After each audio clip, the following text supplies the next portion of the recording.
Cricket খেলাটাকে ভালোই পছন্দ করি, কেননা টুকটাক বাংলাদেশেও খেলতে পারে। ক্রিকেটের জন্য বিশ্ব দরবারে বাংলাদেশকে চিনে। বিপিএল তো শেষ, কাপ নিয়ে গেল টানা দ্বিতীয়বারের মতো বরিশাল্লা মনুরা। তবে দেখা যাক 2025 বিপিএলের সেরা একাদশে জায়গা পেয়েছে কারা।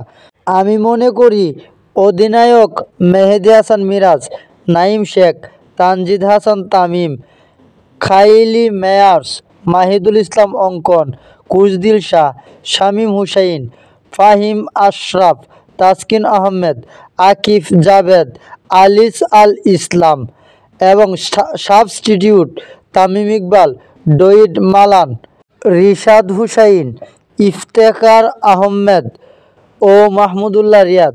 তবে বিডি ক্রিক টাইমের নির্বাচিত সেরা একাদশ আমার পছন্দ হয় নাই, কেননা বিপিএল টুর্নামেন্ট সেরা মেহেদী হাসান মিরাজকে তারা রাখেনি। তবে এবারের আসরে সর্বোচ্চ রান করেছেন নাঈম শেখ এবং সর্বোচ্চ উইকেট শিকারী তাসকিন আহমেদ।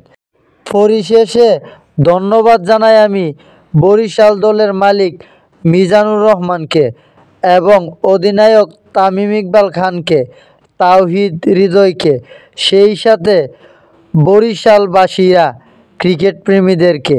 তারা খুব আনন্দিত। ধন্যবাদ। মোহাম্মদ হানিফ, হানিফ স্টুডিও।